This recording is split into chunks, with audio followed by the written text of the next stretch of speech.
매주 금요일 당대표 시간 돌아왔습니다. 오늘도 여야의 대표를 맡고 계신 두 분과 함께하겠습니다. 홍문표 국민의힘 의원, 김경엽 더불어민주당 의원 두 분 나오셨습니다. 안녕하십니까? 네, 안녕하세요. 안녕하십니까? 자, 오늘 먼저 홍문표 의원님 지역구 얘기부터 잠깐 좀 해보겠습니다. 네. 예산, 충남 예산이 전국적으로 정말 유명해졌어요. 두 달간에 20만 명 이상이 지금 몰렸다고요. 네. 뭔 일이 있었던 겁니까? 뭐 그렇지 않아도 뭐 예, 충남 예산은 유명한 곳인데 원래도 유명했지만. 예. 네. 그런데 이 백종원 이 음식 전문가거든요. 네. 이분하고 우리 예산군의 군수가 이 갖고 있는 생각이 이 보통 사람들보다는 상당히 그 앞을 내다보는 그런 시야가 있어서 그게 맞아 떨어졌어요. 무슨 얘기냐면은 우리 전국 시군에 가면은 다 재래시장이 있지 않습니까? 네. 그 재래시장이 사실 어렵거든요. 그렇죠. 근데 이 옛날에 그 시장에서 이제 장사가 안 돼서 놀고 있는 장옥이라는 게 있거든. 그거를 이제 한 3,000평 있는데 네. 그거를 이 군수하고 백종원 씨가 만나서 이걸 어떻게 하면 좋냐. 예. 그래서 옛날에 이제 쉬운 말로 저작거리 옛날에 있는 그 모습을 그냥 살리고 장터처럼. 그렇죠. 네. 그래놓고 이제 음식 가격이 싸고 예. 그다음에 맛이 좋은 사람이 또 군수가 용단을 내리니까 네. 이게 히트를 친 거예요. 이게 예산 시장 프로젝트입니까? 예산 시장 프로젝트? 그렇습니다. 그래서 이제 두 달 동안에 지역에서 20만 명이라면은 엄청나네요. 참 놀랄 숫자거든요. 와. 근데 이제 이것에 이제 이렇게 된 계기는 그 전에 한 1년 전에 예. 예당의 저수지가 있습니다. 예. 예당 출렁다리라고 네. 그게 1년 동안에 700만 명이 왔습니다. 와, 엄청나네요. 그래서 우리 그래서 이 출렁다리가 아세아권에서 최장 예. 그리고 이제 예당 저수지가 천연 아주 그 볼 수 있는 볼거리가 많아서 네. 즐길거리도 있고 예. 이게 700만 명이 와서 한 번 바닥을 깔아놓으니까 이제 군에서 뭐 조금 한다면은 거기다 이미지가 거기 또 상승이 되고 그래가지고 그래서 아주 큰 효과를 보고 있는데 참 우리 지역으로서는 다양한 일이고 감사한 이 일이죠. 백종원 대표가 큰 역할을 저는 했다고 생각이 드는데 워낙 유명 인사이기 때문에. 그렇습니다. 이분 다른 질문이긴 한데 네. 이분 이 선거했을 때마다 영입 1순위 아닙니까? 혹시 당에서 좀 이렇게 생각하고 있지 않습니까? 글쎄 뭐 본인은 제가 자주 만나거든요. 자주 만나십니까? 어, 본인은 아니, 이제 우리 거절을 지역의- 하는 것 같더라고요. 지역의 문제니까 예. 본인은 전혀 생각이 없다는 거고 네. 또 우리 여기 김경호 위원 계시면 이 식사 또 식문화로 인해서 뭐 히트를 쳤다 해서 이 정치에서 그 문제가 곧바로 이어져가고 그런 건 이분이 잘 알더라고요. 그래서 이제 주변에 말은 있는데 예. 자기는 그렇지 않다라는 얘기를 하는 것이 현실인 것 같습니다. 민주당에도 혹시나 이런 분들 좀 영입하고 싶은 그런 거 없습니까? 이 말씀하신 대로 네. 지금 본인은 별로 정치에 관심이 없다는 여러 차례 얘기했던 것 같고요. 예. 그런데 부러운 게 저 전통시장 프로젝트. 네. 우리 부천에도 전통시장 괜찮은 데 많은데 부럽습니다. 아무튼. 부천은 그 수도권이기 때문에 그죠. 예. 한번 해볼 만도 한데요. 그러니까요. 예. 우리 저 백종원 대표한테 한번 얘기해서 우리 부천도 한번 오게 해 주십시오. 제가 한번 얘기하겠는데 아니 서울권에도 예. 이 서울 도시 안에도 옛날에 그 풍치가 있으면서 그렇죠. 어려운 상가가 많거든요. 네. 시장들이 그런 있으니까요. 곳을 한두간 개발하는 예. 거는 좋은 건데 나중에 김 의원 것도 한번 제가 말씀을 한번 소개하겠습니다. 감사합니다. 자, 지금까지 분위기가 좋았습니다. 예. 자, 이제 본격적인 주제로 좀 넘어가 보겠습니다. 먼저 전당대 얘기부터 먼저 좀 해야 될 것 같습니다. 김기현 의원의 그 울산 땅 투기 의혹 이게 지금 계속 얘기가 나오면서 블랙홀이 될 것 같다는 생각도 드는데요. 일단은 민주당도 이 이슈에 주목하고 있는데 진상조사단을 꾸렸다고 얘기가 들립니다. 김기현 의원님. 예, 이게 지금 중점적으로 규명돼야 될 게 두 가지가 있죠. 예. 첫 번째는 매입 당시 울산시 고문 변호사였고 NGO 울산역 유치위원회 멤버였는데요. 네. 김기현 의원이 지위와 정보를 이용해서 토지를 매입했는지의 여부 이게 하나가 있고요. 그다음에 그 인생 2회차 그 재벌집 막내 아들 송중기도 네. 울고 갈 미래를 내다본 투자했냐. 아 미래를 내다본 투자냐. 그러니까 이제 두 번째가 이게 울산역 KTX 연계도로가 네. 김기현 의원의 땅 위를 지나가도록 설계 변경된 것이 당시 국토위에 있던 김기현 의원의 외압고함 모종의 설계가 있었는지 이 여부를 판단하는 것입니다. 이 부분에 대해서는 이게 정말로 절묘한 우연이냐. 우연이라면은 세상에 이런 우연도 있겠느냐 이런 건데요. 이번에 이제 당대표 경선이 끝나서 만약에 당대표로 당선되면은 이제 또 더 이상 국힘 내부에서는 문제 제기를 안 할 거 아닙니까? 네. 근데 지금 이번에 전당대회 과정에서 표출된 걸 보면 알듯이 국힘 내부에서도 이걸 굉장히 심각하게 보고 있는 거거든요. 그래서 이 부분에 대해서는 진상을 명확히 규명을 하고 가야 된다라는 것이고요. 네. 그래서 지금 진상조사단을 구성해서 이 부분에 대해서 샅샅이 한번 살펴보겠다. 이렇게 지금 하고 있습니다. 땅값이 엄청 올랐어요. 하여튼 시간은 많이 지났지만 엄청나게 그 부분 올랐습니다. 과정에서 몇 가지 지금 쟁점들을 이제 김기현 의원께서 말씀을 하셨는데 김기현 후보는 기자회견 열고 정치 생명 걸겠다. 예전에 다 문제 제기됐던 거 해결됐던 거다. 결백을 주장했더라고요. 글쎄 이게 뭐 잘 아시다시피 네. 뭐 한 10년 이내 것도 아니고 한 20년 이상 됐다고 해서 98년도에 그렇습니다. 매매를 그래서 했으니까요. 예. 이 문제로 저도 기자회견을 저도 봤습니다만은 저는 거기다 조금 더 붙인다면은 차라리 이럴 바에는 김기현 의원이 현장에 가서 현장에서 그림으로 보일 게 아니라 현장에 가서 언론을 같이 모시고 가가지고 네. 아주 더 좀 확실하게 보여주고 이것이 이제 앞으로 어떤 사법적인 문제라든지 진행된다면 내 정치 생명을 걸겠다. 네. 이렇게 더 강하고 더 실질적인 이야기로 우리 국민에게 또는 우리 경쟁자들에게 설득을 시킨다면은 네. 저는 이것이 빨리 해결되는 방법이라고 보는데 이걸 딴 사람들의 입을 인용한다든지 타 정당에서 이 문제 얘기하는 건 이게 정치적으로 갈 소지가 있는 거거든요. 그렇군요. 그건 본인이 끊어야 됩니다. 딴 사람이 끊어줄 수가 없어요.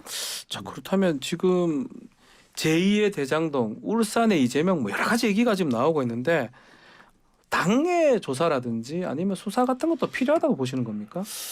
과거 저도 당대표 예. 나왔을 때 이런 비슷한 문제가 그 상대 후보들이 있었는데 예.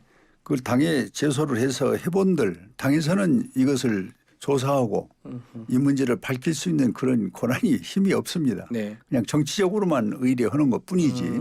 그래서 당에다가 이 문제를 놓고 사실 규명을 하라는 것은 더 증폭만 시킬 수가 있다. 그래서 차라리 본인이 법률가이고 예. 과거 판사를 했기 때문에 더 확실하게 저는 현장에서 이 실질적인 것을 언론을 통해서 네. 보여주는 것이 빨리 규명하는 길이다 이렇게 생각을 합니다. 지금 현 단계에서 이제 좀 의심스럽긴 하고 좀 놀랍기도 한데 뭔가 뭐 고발할 수 있는 뭐 법적인 문제 이런 것들을 발견하고 이런 건 없는 거 아닙니까? 지금 뭐 이제 시기나 이런 건 좀 예. 봐야 될 것 같은데요. 아까 얘기했듯이 어떻게 이렇게 절묘한 우연이 있을 수 있었을까? 그런데 1800배 번 거는 맞아요. 이 부분에 대해서는 예. 뭐 이제 몇 배냐, 뭐 몇백 배냐, 몇천 배냐 그게 중요한 게 아니고요. 네. 이미 실제로 이제 땅값은 몇백 배든 몇천 배든 네. 그게 올랐다는 거 아닙니까? 예. 이미 뭐 우리 뭐 이 일반 국민의 상식으로는 이해할 수 없는 그런데 땅값이 오른 이유가 하필 근처에 또 KTX 역이 생기고 원래 그 맹지였던 땅, 그 땅값이 참 나갈 수가 없는 땅이었죠. 네. 근데 거기로 또 도로가 또 이렇게 설계가 변경돼서 휘어져서 들어간다고 그러죠. 예. 그러니까 이게 의심을 사지 않을 수가 없는 건데요. 엄청 오르지 않았다. 뭐 몇천 배 아니다. 이런 식의 주장만 가지고는 이게 넘어갈 수 있는 문제가 아니고 이 당대표 이 선거가 끝나기 전에 김기현 대표가 제대로 이건 해명이 필요하다. 해명이 필요하다. 진상을 알려야 된다. 그렇지 않으면 이게 당 대표가 아니라 땅 대표가 되지 않겠습니까? 땅 대표요? 예. 아, 예, 알겠습니다. 자, 그거 말고도 좀 논란이 됐던 게 김기현 후보가 대통령하고 공천권을 좀 토론을 하겠다, 논의하겠다. 이게 또 논란이 됐었거든요. TV 토론회에서. 이거는 우리 홍문표 의원께서는 어떻게 보십니까? 이건 참 조심스러운 얘기인데요. 뭐 집권당 당 대표, 대통령, 네. 뭐 공천에 대해서 전혀 몰라라 할 수는 없습니다. 그러나 이제 정도가 어느 정도냐 하는 건데 아하. 그걸 뭐 프로테지까지 얘기를 하면서 얘기한 것은 조금 저는 그 위험수위에 아하. 좀 왔다 갔다 한 예. 조금 좀 생각을 깊이 했으면 좋았을 걸 하는 아쉬움을 갖고 있습니다. 자, 어떻게 보십니까? 공천권 얘기가 뭐 지금 민주당 입장에서는 박근혜 전 대통령 그 징역 2년 받은 거 모르냐 이런 얘기도 하더라고요. 국민들이 총선에서 열린우리당을 지지해 줄 것이라고 생각한다. 네. 예전에 노무현 대통령이 이 얘기했다가 정치 중립 의무를 위반했다. 이래가지고 올라갔었죠. 탄핵 소추됐죠. 예. 물론 헌재에서 이제 부결됐습니다만은 이 당 대표 낙점에 경선룰에 직접 다 개입하고 공천에 다 개입하겠다. 그리고 이미 여기에 당 대표 후보가 그걸 협의하겠다라고까지 지금 했단 말이에요. 이 얘기는 무슨 얘기냐면은 윤핵관 당 대표가 윤핵관 공천 잔치를 확정한 것이라고 선언한 거죠. 네. 공천 잔치다. 그리고 윤핵관 외에는 공천 학살을 하겠다라는 거 하는 것을 예고하고 있는 것입니다. 그러니까 아무리 복고가 유행이라고 하지만은 당정일체 이런 얘기는 과거에 군사정권 시절, 군사독재 시절의 유물 아니겠어요? 네. 그리고 그다음부터 당정이 일정 정도 분리돼 있고 대통령은 당무 개입이나 이런 데 직접적으로 하지 않는 게 아직까지 관례로 굳어져 왔는데 다시 군사정권 시절로 돌아가서 당정 일체를 주장하면서 이제 대통령이 거의 모든 공천권까지를 행사하고 이번에 아마 선출된 윤핵관 당대표는 거의 그 바지 역할, 네. 허수아비 역할로 가지 않겠느냐 이렇게 보고 있는 거죠. 그리고 문제가 된다는 이 거죠. 공천 학살이 대대적으로 벌어질 것으로 예상하고 있습니다. 자, 그러면 뭐 다른 얘기긴 한데 이렇게 당 대표가 뭐 누가 되든지 간에 국민의힘의 어떤 분열 가능성, 공천 학살 지금 얘기를 하셨긴 네, 말씀드리면 정기 개편 가능성도 혹시 있다고 보시는 겁니까, 홍 의원님? 저는 지금 이 시점에서 그 문제하고 정계 개편하고는 뭐 좀 동떨어진 문제라고 그렇습니까? 현실적으로 보고요. 뭐 전당대회는 과거 뭐 어느 당이든 뭐 시끄러울 때도 시끄러웠고 네. 금방 깨질 것 같고 참 피 터지는 소리를 해도 네. 또 끝나면은 예. 또 당이 스스로 수습도 하고 이랬는데 정계 개편이라는 거는 이보다 더 큰 차원의 네. 엄청난 국민으로부터의 분노라든지 정치적 현실에 전혀 안 맞는 그런 정치를 했을 때 네. 이 국민으로부터 나오는 그런 소리가 실질적인 정계 개편이거든요. 그걸 정당에서 이제 받아주는 것인데 네. 경제 개편 안 하면은 도저히 국민이 찍어주질 않으니 예. 개편해야 되겠다. 이래서 결국은 승부하는 거고 개편이 되는 것이기 때문에 네. 저는 그런 상황은 지금 아니고 또 그럴 리가 없겠다는 생각입니다. 어제 하태경 의원하고 저희가 여기서 인터뷰를 했는데 하태경 의원은 검사 이렇게 단도직입적 검사가 영남 지역이나 이런데 공천으로 우 내려오면 그때 가만히 있지 않는다. 우리도 정규 개편 될 수밖에 없다. 이렇게 얘기를 하긴 하더라고요. 그저께 대전에서 네.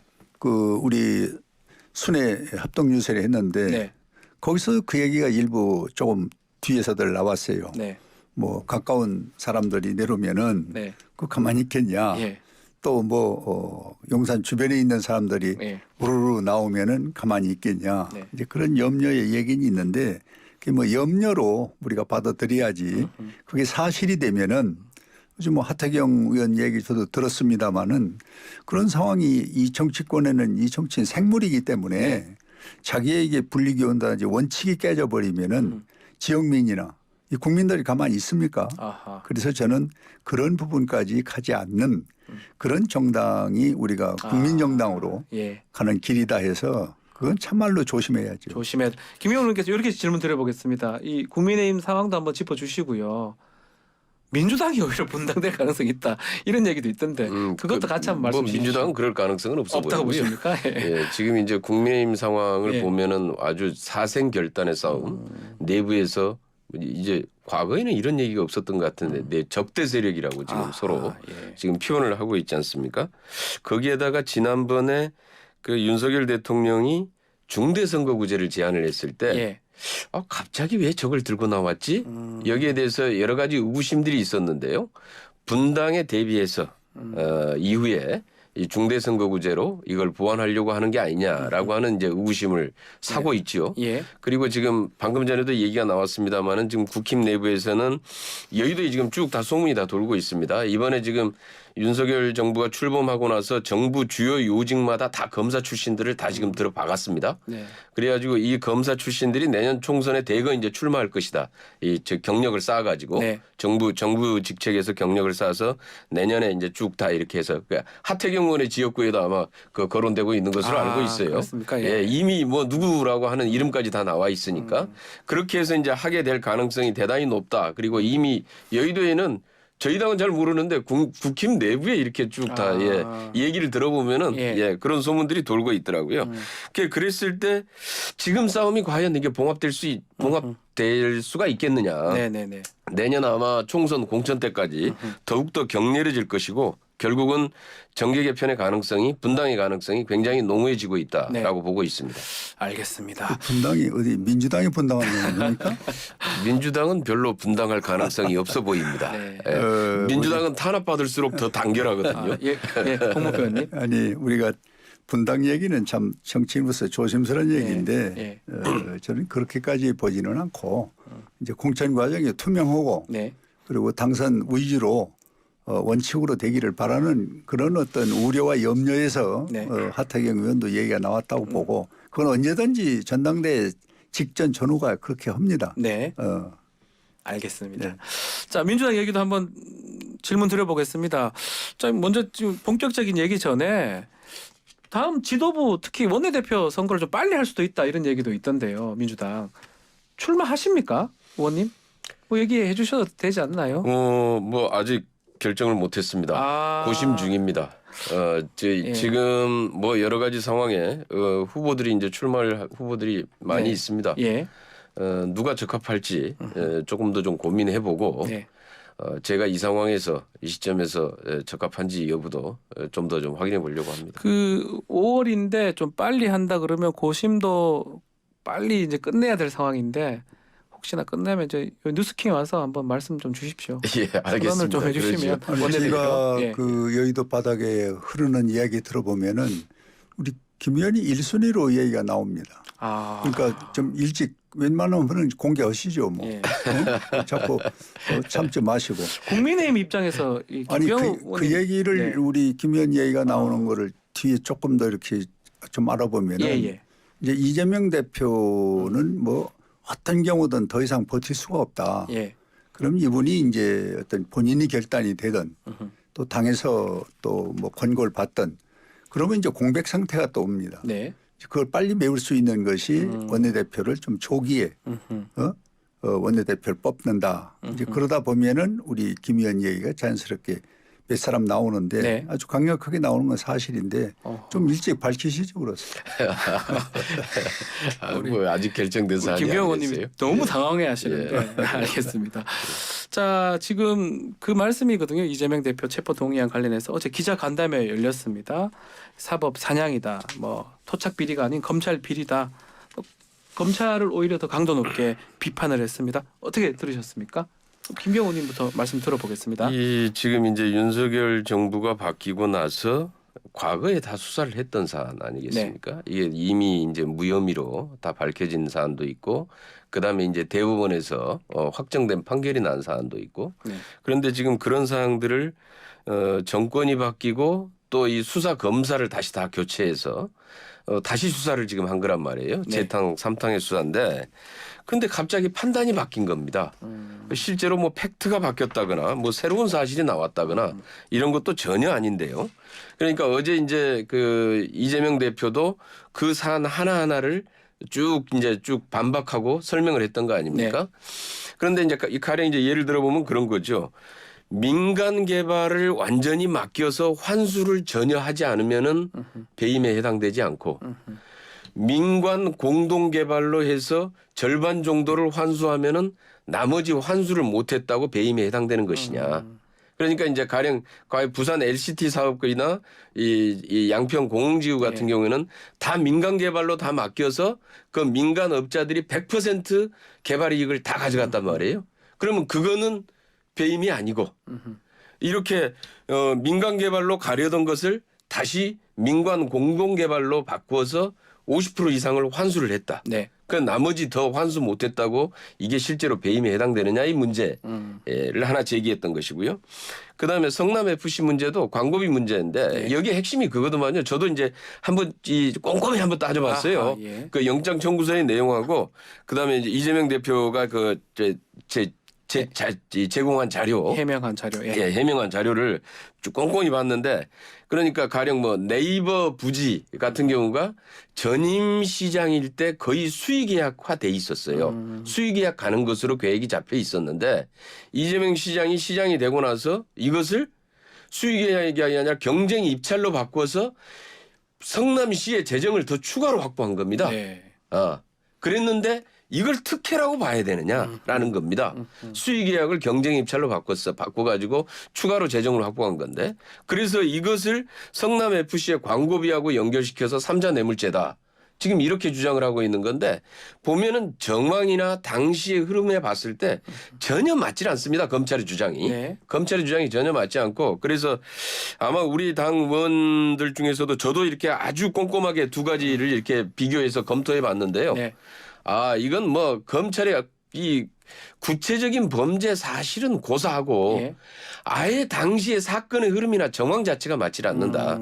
그러니까 완전히 해석만 지금 다르게 해가지고 전혀 다른 시각에서 지금 다시 접근해서 지금 영장 청구서를 지금 쓰고 있다라고 네. 보는 건데요. 아마 이거는 저희 당 의원들뿐만 아니라 우리 국민의힘 의원님들도 이 내용을 두 가지를 꼼꼼하게 비교를 해보면은 체포 동의안에 결코 찬성하기 어려울 겁니다. 우리 홍 의원님께서는 어제 또 얘기 보면 뭐 깡패 뭐 대통령 이런 얘기까지 좀 했습니다. 발언 수위를 좀 높여갔던 건데 같이 한번 말씀 주십시오. 저는 이 문제는 이제 이재명 대표가 진짜 민주당을 위하고 대한민국 국가를 위한다면은 네. 지도자로서 이제는 내려놔야 됩니다. 권노갑 그 상임고문 계시죠? 민주당에. 네. 그분 고문들 지난번에 모였었을 때 그분 이야기가 저는 정답이라고 봅니다. 요번까지는 뭐 끌려가는 기분이지만은 다음에 또 오라고 하면은 이제는 당에 피해를 줘서는 안 된다. 아하. 이게 참 엄청난 참 아주 논리에 깊은 뜻이 있는 이야기거든요. 네. 그리고 두 번째는 어제 저도 모임에 이 종교인 모임에 갔었는데 거기에는 한 반 이상이 그 민주당과 좀 가까운 분들이 계셨는데도 네. 저걸 변명이라고 하냐. 그 어제 그건 너무 고루했어요. 그리고 거기에서 이제 그 아까 얘기하신 깡패 얘기는 시장 잡배들도 쓰지 않는 얘기를 나하고 좀 가까운데 저분이 왜 저런 용어를 극단적으로 쓰냐. 얼마나 다급하면 저럴까. 이래서 아주 측은하다고 보는 사람들이 너무 많았거든요. 네. 그래서 저는 이 문제는 당당히 자기가 그 지난번 대통령 선거 전에 약속한 대로 네. 불체포 동의권 그거 약속 지키려면은 지금 뭐가 두렵고 무서웁니까? 그렇게 반론하고 있는 그런 걸 당당히 가서 수사받고 그리고 거기에 따라야지. 지난번 박근혜 대통령이나 이명박 대통령도 민주당 정권에 의해서 구속됐잖아요. 네. 대통령들도 구속됐습니다. 그게 법입니다. 그런데 지금 그 법 자체를 무시하고 일방적으로 편견이고 독선이다 해서 몰아치는 거는 국민 누가 납득하겠냐 이거죠. 그래서 저는 지금쯤은 이제 본인이 당을 위해서도 그렇고 우리 국가를 위해서도 그렇고 지도자답게 이제는 당당하게 불체포 동의권 자기가 이야기한 거 지키고 아하. 그리고 당당하게 했으면 좋겠습니다. 이번에 27일 날 본회의에서 어떻게 가결될 것 같습니까? 체포 동의안? 그거야 뭐 무조건 안 되죠. 부결이 될 것이다. 예, 왜 그러냐면 예. 지난번에 그 노웅래 의원 상황 그렇고 이건 조금 더 무게가 있는 그런 대표인데 네. 지난번 뭐 자율이라고 의원총회에서 결정했다고 하지만 그 속에는 더 뭉쳐서 더 강한 의지를 갖는 그런 의원총회가 아니었습니까? 국민의힘 이탈표 있을 것이다. 우리 김경호 의원 말씀하셨는데 그것 국민의힘에서 그렇게 치사한 표가 가지 않습니다. 민주당이 치사하죠. 꼼꼼하게 예. 두 개의 영장 청구서의 내용과 예. 그다음에 이재명 대표의 반박문 예. 두 개를 이렇게 꼼꼼하게 한번 따져보면은 아마 국민의힘 의원님들도 여기에 체포동의안 찬성하기 어렵습니다. 민주당은 예. 100% 같이 갈 것이다 이렇게 보시는 거군요. 뭐 100%가 아니라 아마 여기에 저희들은 아마 다른 정당 다른 정의당이나 무소속 다른 의원님들도 그거 따져 보신 분들은 아하. 진짜 따져 보신 분들은 예. 그 찬성하기가 어렵습니다. 보신 입장에서 예. 또 한 가지 짧게 한동훈 장관이 이제 그날 와서 보고를 할 거 아닙니까? 예. 그 영향이 좀 있을 거라고 보십니까? 지난번에 그 한동훈 장관이 했던 영향이 예. 참 컸죠. 예. 노웅래 의원 체포동의안때. 사부작 아니다. 근데 소부작. 지금도 보면은 한동훈 의원 한동훈 장관이 이렇게 계속되는 좀 이렇게 이 발언을 보면은 참 심각해요. 네. 저는 어떨 때 국회에서 답변하는 좀 태도를 보면서 이 무조건 반항기에 접어든 뭐 사춘기 소년인가 네. 아직 좀 철이 좀 덜 든 것 같다 이런 느낌인데요. 시간이 다 돼서. 그런데 이게 이제 그냥 뭐 이렇게 본인이 법무부 장관으로서 해야 될 얘기가 있고 그다음에 사건 담당 검사로서 해야 될 얘기가 있는 건데 아직도 검사라고 착각하고 있는 것 같습니다. 알겠습니다. 시간이 다 돼서 다음에 다시 또 이 얘기 연결해서 이어가겠습니다. 당대표 오늘 마치겠습니다. 홍문표, 김경영 의원 두 분 감사합니다. 네, 네, 감사합니다. 수고하셨습니다.